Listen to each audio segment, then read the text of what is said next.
주님의 사랑은 영원합니다. 나를 향한 사랑도 영원합니다.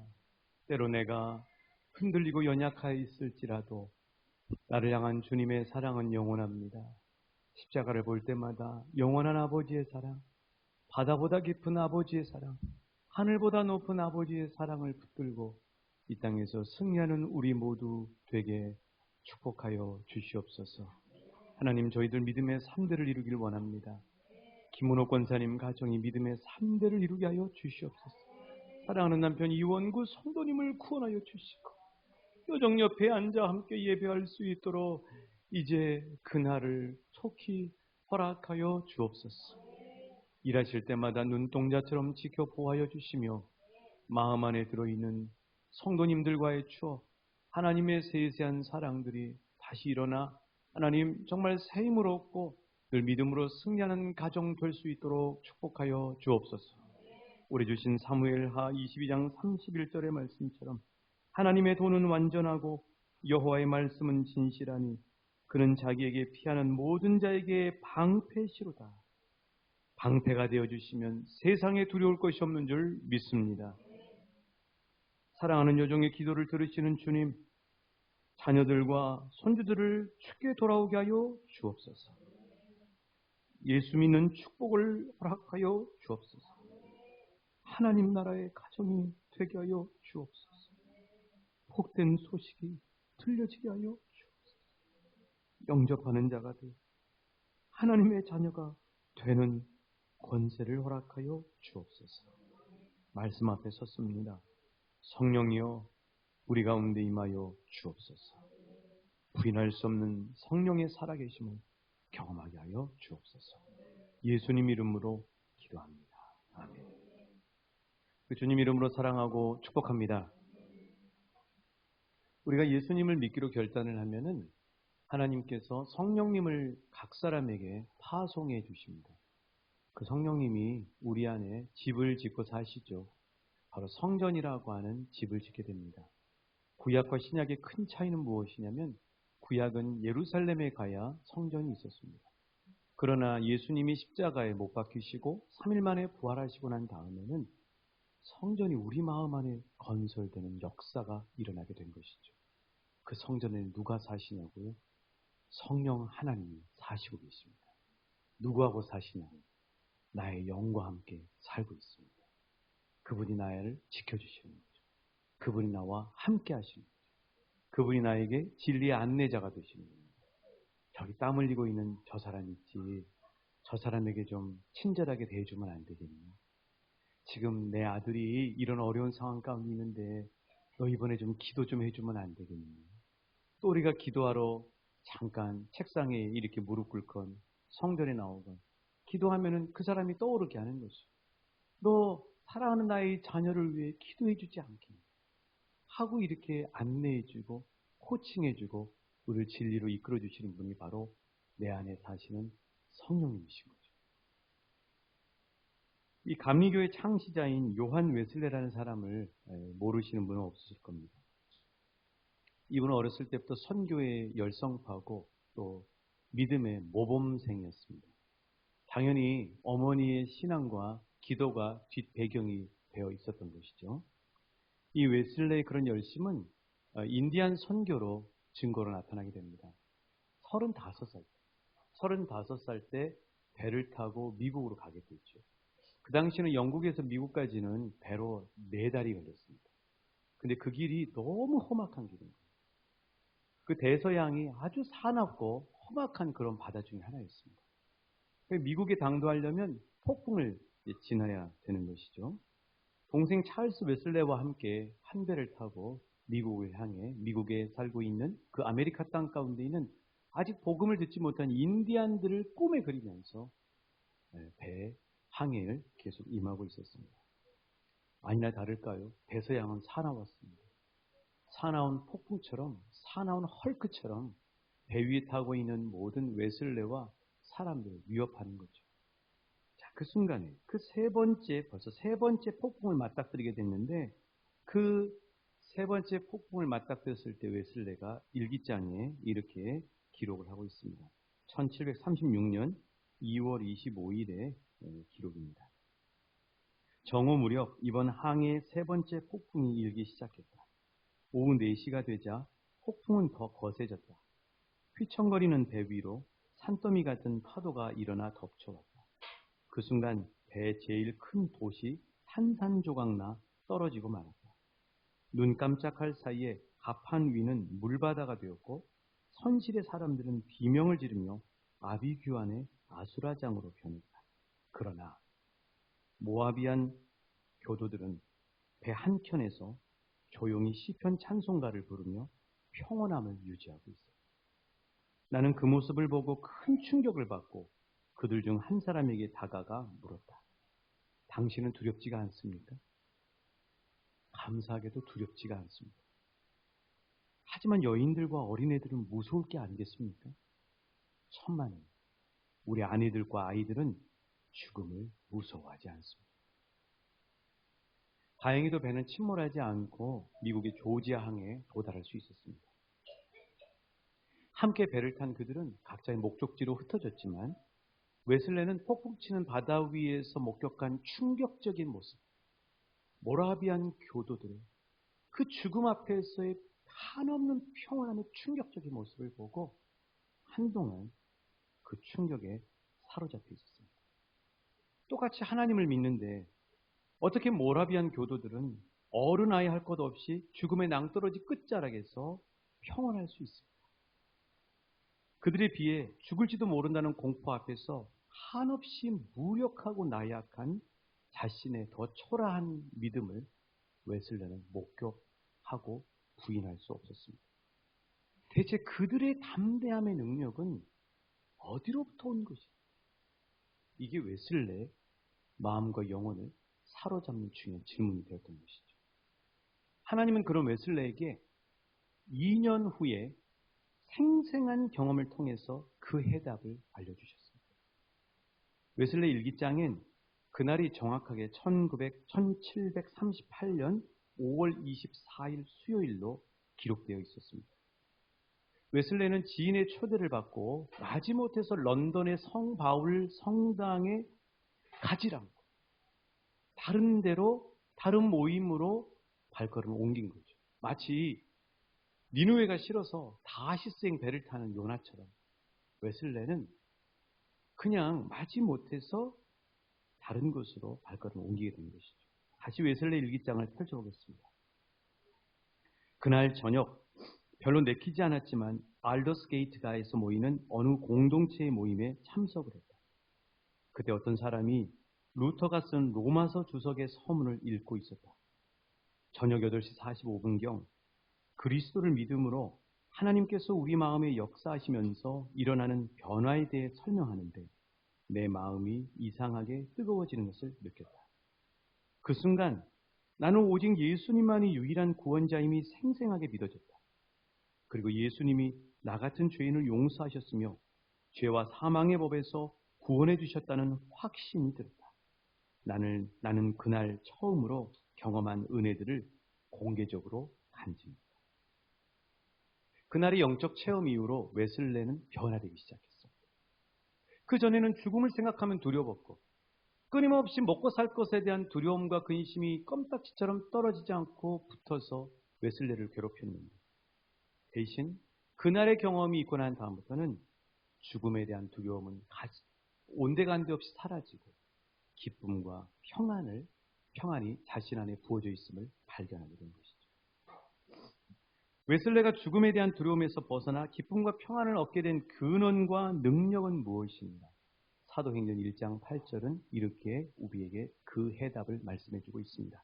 함께 봉독하십니다. 시작. 오직 성령이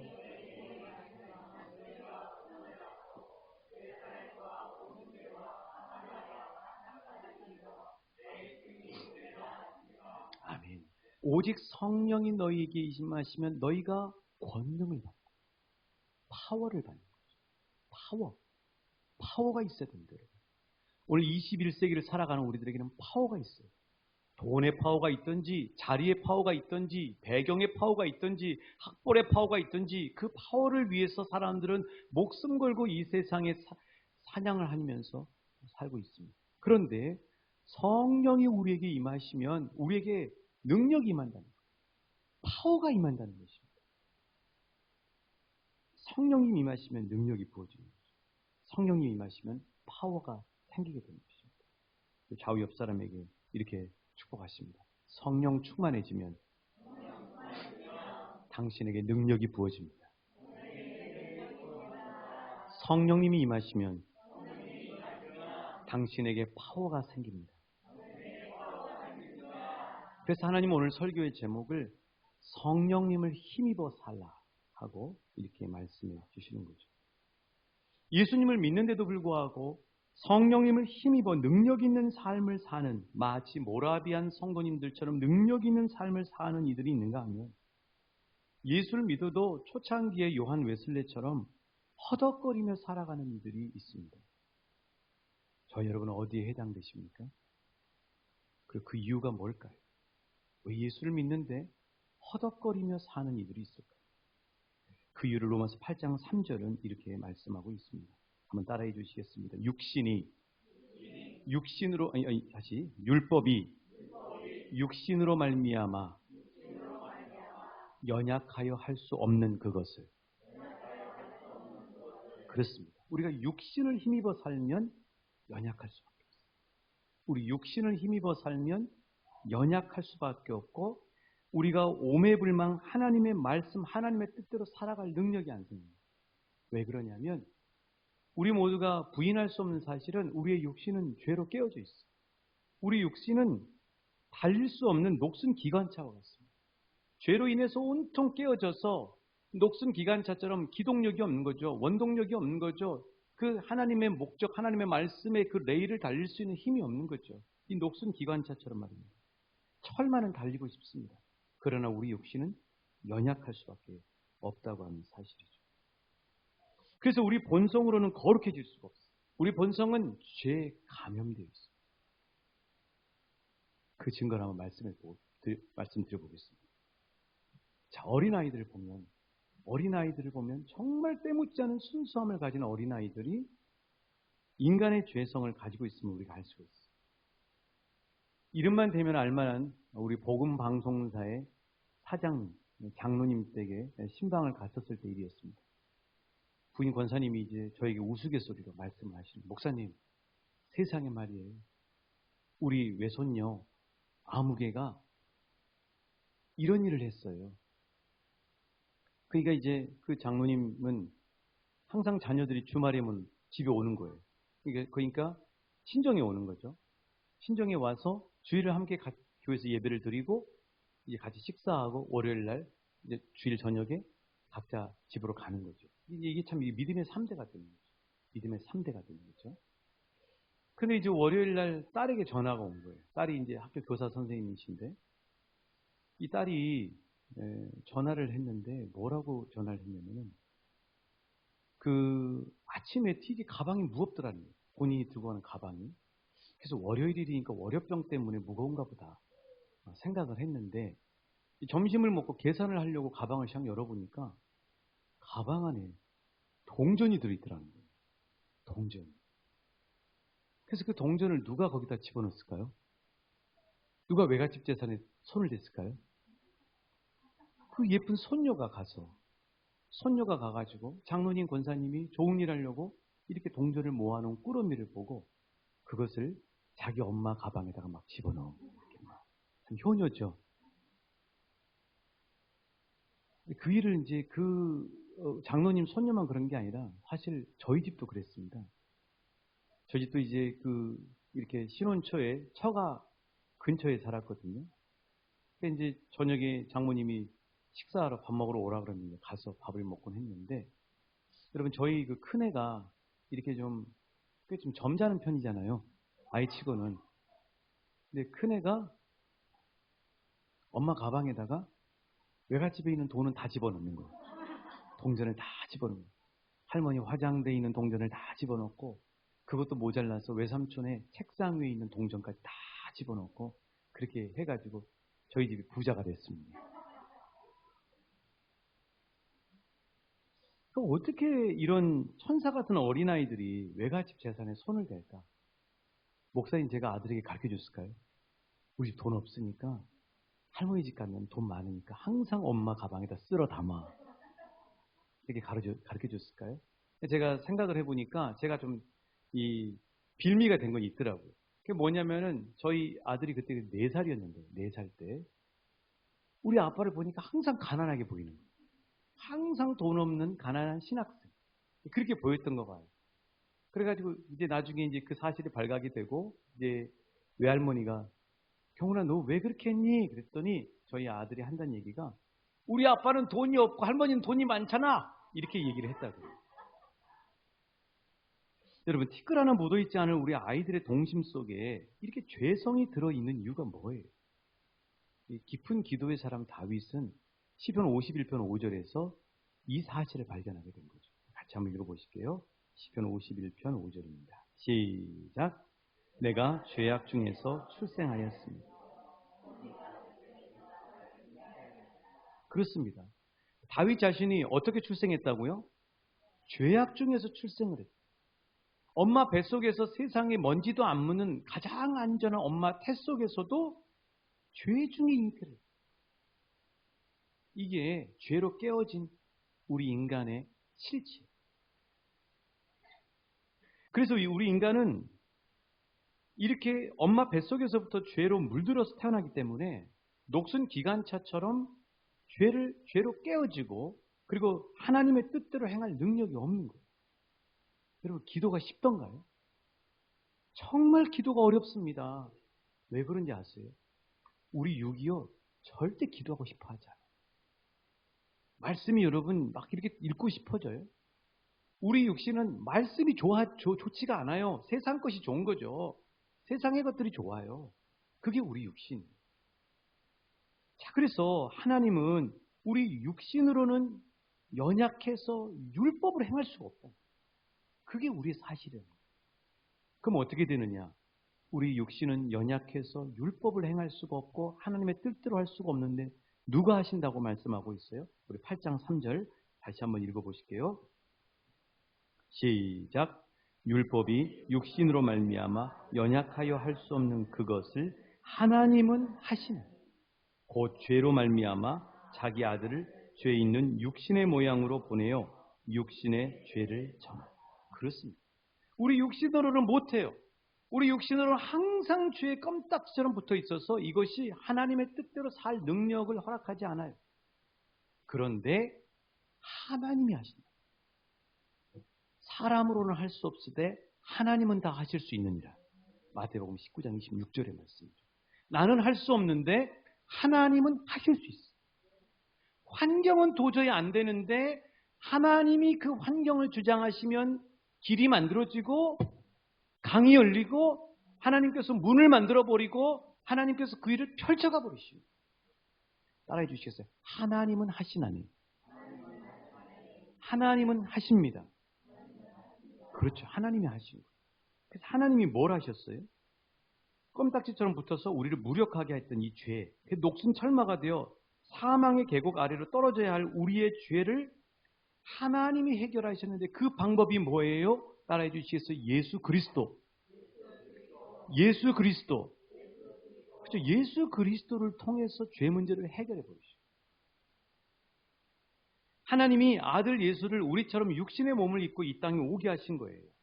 그래서 하신 일이 뭐냐면은 그 아들에게 우리가 지은 죄, 우리가 앞으로 지을 모든 죄까지, 과거에 지은 죄뿐만 아니라 앞으로 지을 모든 죄까지도 다 대신 치르게 하시고, 그래서 그 죄를 도말해 버리시고, 그 죄를 전혀 우리를 사망의 심판으로 끌고 가지 못하도록 죄의 효력을 끊어버린 거예요. 그래서 예수 십자가가 그래서 우리에게 능력이에요. 죄는 우리가 선행을 한다고 그 죄가 벗겨지지 않습니다. 사회 봉사를 한다고 벗겨지지 않습니다. 그러면 죄는 어떻게 해야 벗겨지느냐? 죄는 반드시 죄값을 치러야 돼요. 벌금을 내든지 감옥에 들어가서 살고 오든지 해야 돼요. 아니면 사형을 당하든지. 그런데 그 죄의 값을 누가 치러주셨어요? 예수님이 내 대신 치러주신 거예요.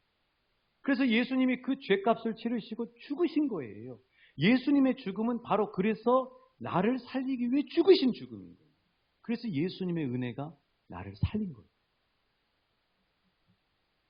그래서 하나님이 예수 그리스도를 통해서 우리의 죄를 해결해 주시게 된 거죠. 그러니까 저와 여러분은 우리가 선행을 하고 우리가 의로워서 구원받는 것이 아니고, 지금도 우리가 뭔가 선행을 하고 봉사해가지고 우리의 죄를 씻는 것이 아니고, 이미 예수님의 은혜를 통해서 우리의 죄가 씻어진 거예요. 그럼 우리는 왜 선행을 하고 이웃에게 섬기느냐? 그 은혜가 너무 감사했어요. 그 은혜가 너무너무 감사해서 하나님의 뜻대로 살기를 원하게 됩니다. 그래서 이처럼 하나님의 은혜로 예수님의 희생으로 죄사함의 축복을 받은 사람들이 이제부터 누구를 힘입어 살아야 된다고 말씀을 하고 있어요. 8장 4절이죠. 로마서 8장 4절입니다. 같이 읽어보실게요. 시작.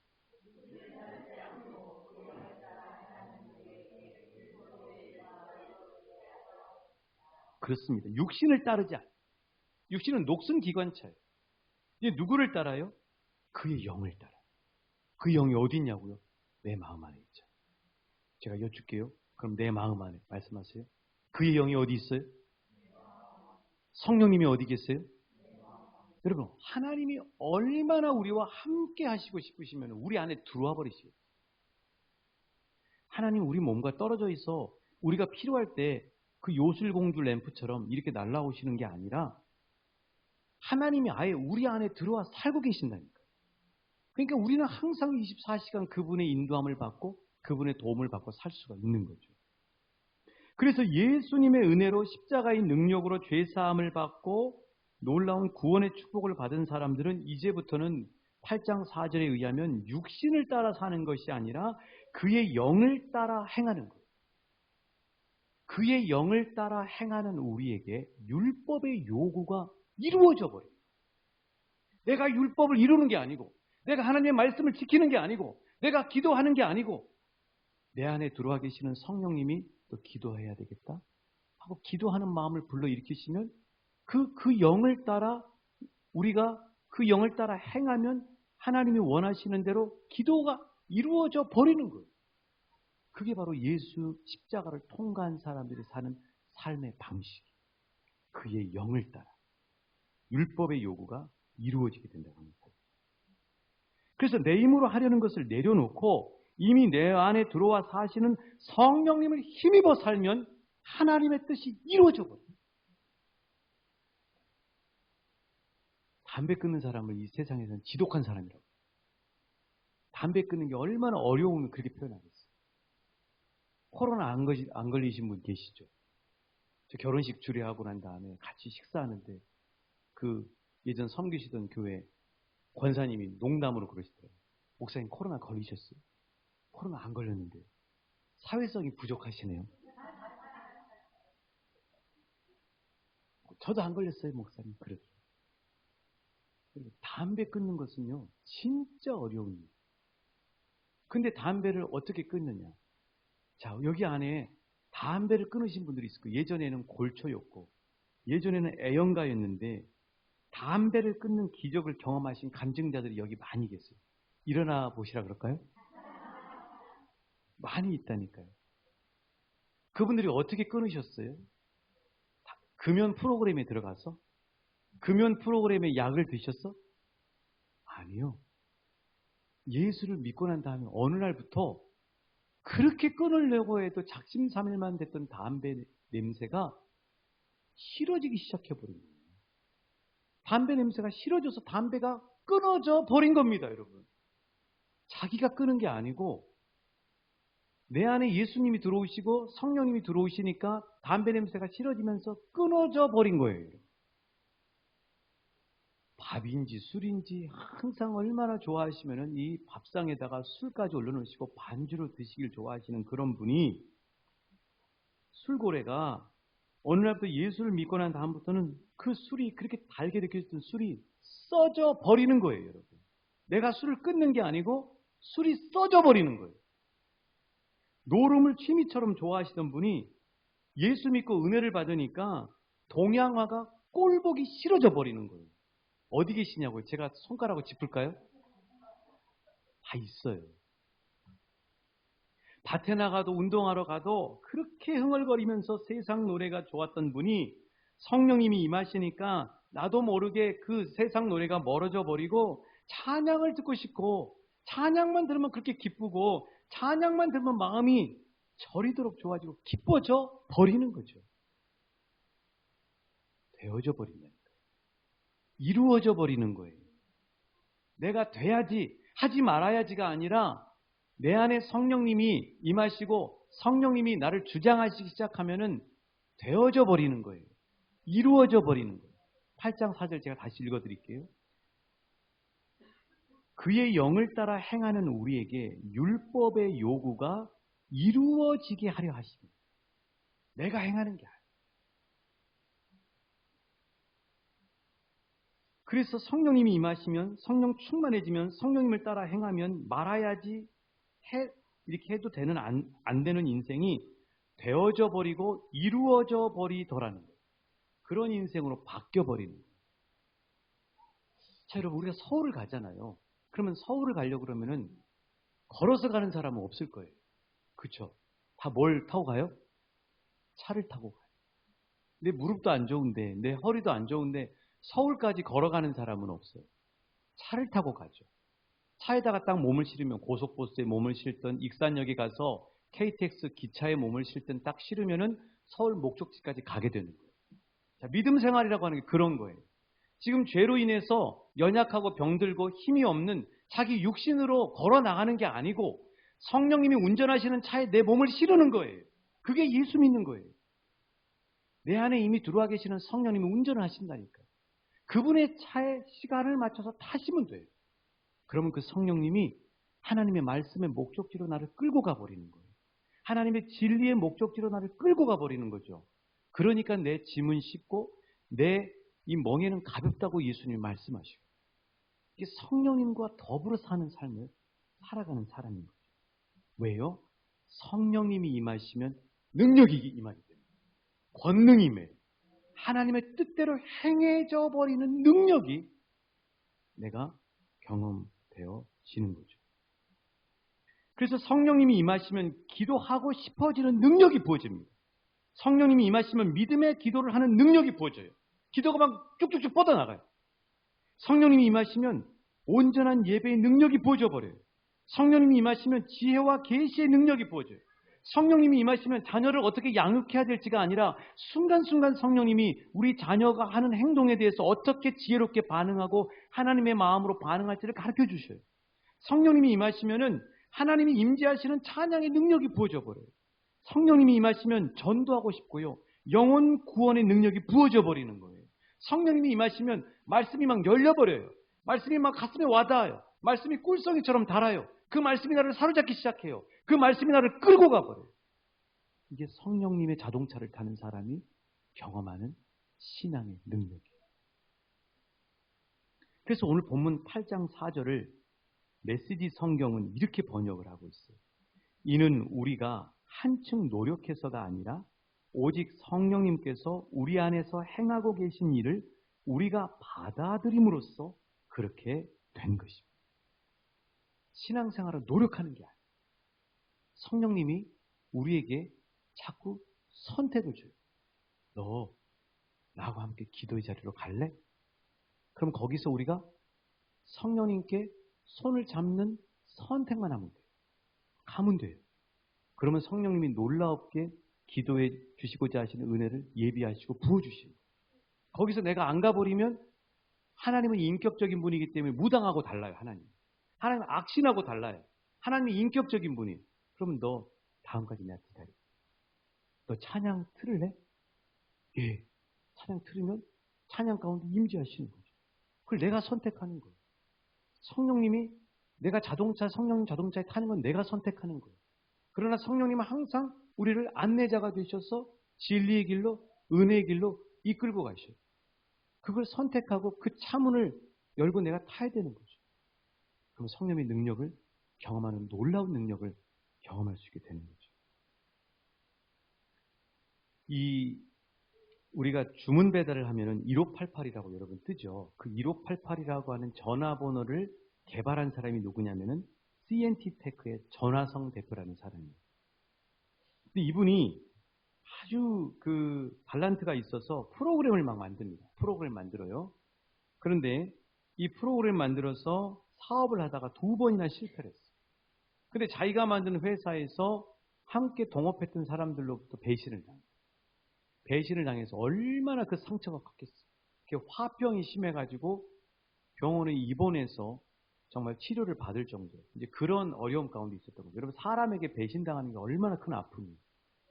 근데 하나님이 그 병원의 의사 선생님, 원장님을 통해서 이 전화성 대표를 구원을 하게 된 거죠. 그래서 신앙생활을 처음 하게 된 거예요. 그래서 신앙생활을 하다가 도저히 그 아픔과 어려움을 견딜 수가 없어서 이제 군대도 가야 되겠고 해서 군대에 전산 특기 장교로 지원을 하게 됩니다. 이제 군대를 갔는데 군대 가서 이제 생활하다 보면 군대는 그렇잖아요. 까면 까라 그러잖아요. 그러니까 이제 참모총장님이 뭐라고 이제 명령을 내렸냐면은 중대급 부대에 매일매일 쓰는 부대 일지를 다 손으로 쓰고 있는데 이거를 전산화 시켜라 하고 계획을 세우라고 이렇게 명령을 내렸는데 이 전하성 이 소위는 계획을 세우라고 생각을 한 게 아니라 15일 만에 만들라고 생각한 거예요. 그래서 그 프로그램을 만들었어요. 그 프로그램을 15일 만에 만들었습니다. 국방일보에 나왔어요. 50만 대군이 그 프로그램을 쓰고 있어요. 이분이 어떻게 그 프로그램을 만들었는지를 새롭게 써서 간증을 하고 있어요. 한번 우리 같이 한번 들어보시겠어요?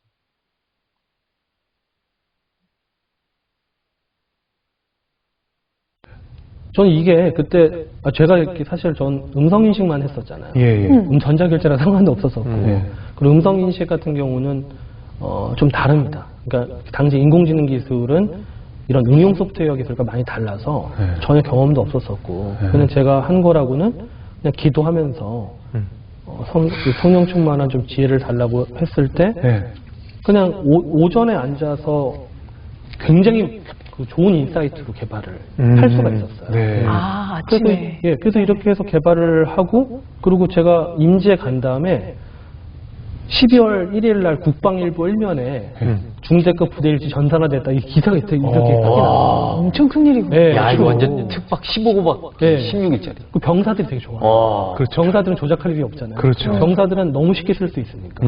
전날 부대일지를 불러와서 고치기만 하고 전자기를 올리면 되니까 일기를 한 맨날 3, 40분 쓰던 거를 5분이면 되는 거예요. 그래서 근데 이제 그러고 나서 갑자기 많은 그 소프트웨어 개발하는 장교들도 있고 네네. 공무원분들도 계세요. 예. 저한테 와가지고 어떻게 개발한 거냐고. 예. 나 이제 좀 코딩 좀 알려달라고, 예. 소프트웨어 개발 좀 알려달라고 이렇게 많이 오셨어요. 예. 근데 정말 제가 어떻게 말씀드렸냐면은 그때는 제가 그게 팩트였거든요. 예. 그리고 뭐 초신자니까 있는 것들을 얘기했어요. 그냥 그분 눈을 보고 뭐 제가 한 게 아니다. 아침에 새벽 기도하고 앉으면은 이 성령이 굉장히 좋은 인사이트를 주시고 그때 굉장히 소프트웨어 개발을 굉장히 빨리 할 수 있다. 이거를 막 그 진지하게 이렇게 얘기를 했어요. 진지하게 공학적으로 막 설명을 하고 함수 얘기도 하고. 네, 이것도 원래 이거를 그래서 기도하고 나면 이런 생각이 돼서 그걸 15일 동안 정리한 게 이거다. 그렇게 되게 진지하게 얘기했더니 그래서 전도를 하고자 하는 목적은 아니었어요, 정말로. 어떻게 했냐고 물어보기는 난 이렇게 그냥 얘기를 하고 난 이렇게 이거다. 그랬더니 그 실제 저희 부대에 많은 분들이 주일에 보니까 교회에 나오셨어요. 아이디어 좀 달라고. 나 이런 정도 처음 들어봐. 내 삶이 내 친구가 읽는 그 성경책이라고 얘기했잖아요. 나를 괴롭히는 분이 있습니까? 이제는 성령님이 운전하시는 그 성령님의 초대하시는 차에 한번 타보시지 않겠어요? 이렇게 나는 말씀대로 살고 싶은데 말씀이 잘 안 읽어져. 기도를 그렇게 하라고 그러는데 기도가 잘 안 되는 분이 있습니까? 그 성령님을 힘입어 보십시오. 하나님이 하십니다. 율법이 육신으로 말미암아 할 수 없는 그것을 하나님이 하시는 거예요. 이제는 내 힘으로 하려고 하는 게 아니에요. 그의 영을 따라, 성령님을 따라 우리가 그 율법의 요구에 그냥 하나님께 순종하고 선택하고 나가면 이루어져 버리는 거고. 그 성령님을 힘입어서 사는 것, 그게 바로 그리스도 안에서 누리는 하나님 나라의 축복이라고 하는 사실. 여러분, 오늘 이 시간에 다 이제 성령님의 운전하시는 차에 올라타십시오. 그리고 이 시간에 하나님 나 기도를 이끌어 주십시오. 내 안에 부어 주십시오. 성령이 붓기 시작하면요. 우리 안에 지끈거리는 모든 것들이 떠나간 것을 경험하게 될 거예요. 그 기쁨이 회복되고요. 평강이 넘쳐남을 경험하게 되실 줄 믿습니다. 그 성령님 차에 타실 분 계십니까? 마음에 손을 드십시오. 이 시간 함께 찬양하시면서 우리 함께 기도하기 바랍니다.